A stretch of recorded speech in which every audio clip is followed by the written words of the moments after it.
A major challenge that I personally have when showing people how databases work is trying to keep it real. And so far, we've been covering the basics with a pretty basic data set, but that is about to change.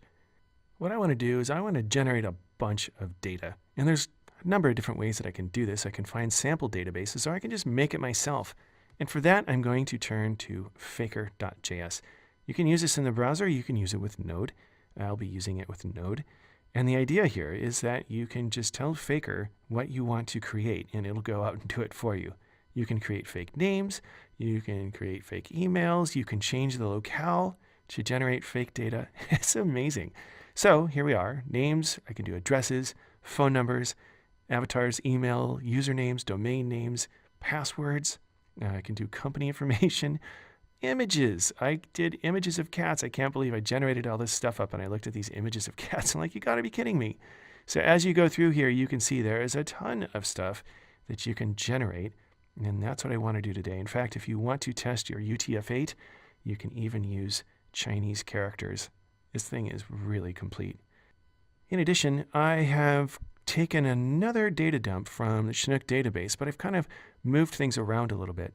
So before I had an artist table, but I want to sell individual albums as products. So I did some Postgres handiwork and tried to make it look as much of a product as I could. I added a SKU and some pricing information, and I embedded vendor and details in as individual objects and also an embedded array of tracks. So in preparation, I have cleared out our music database of everything, and I do have a JSON data dump of albums.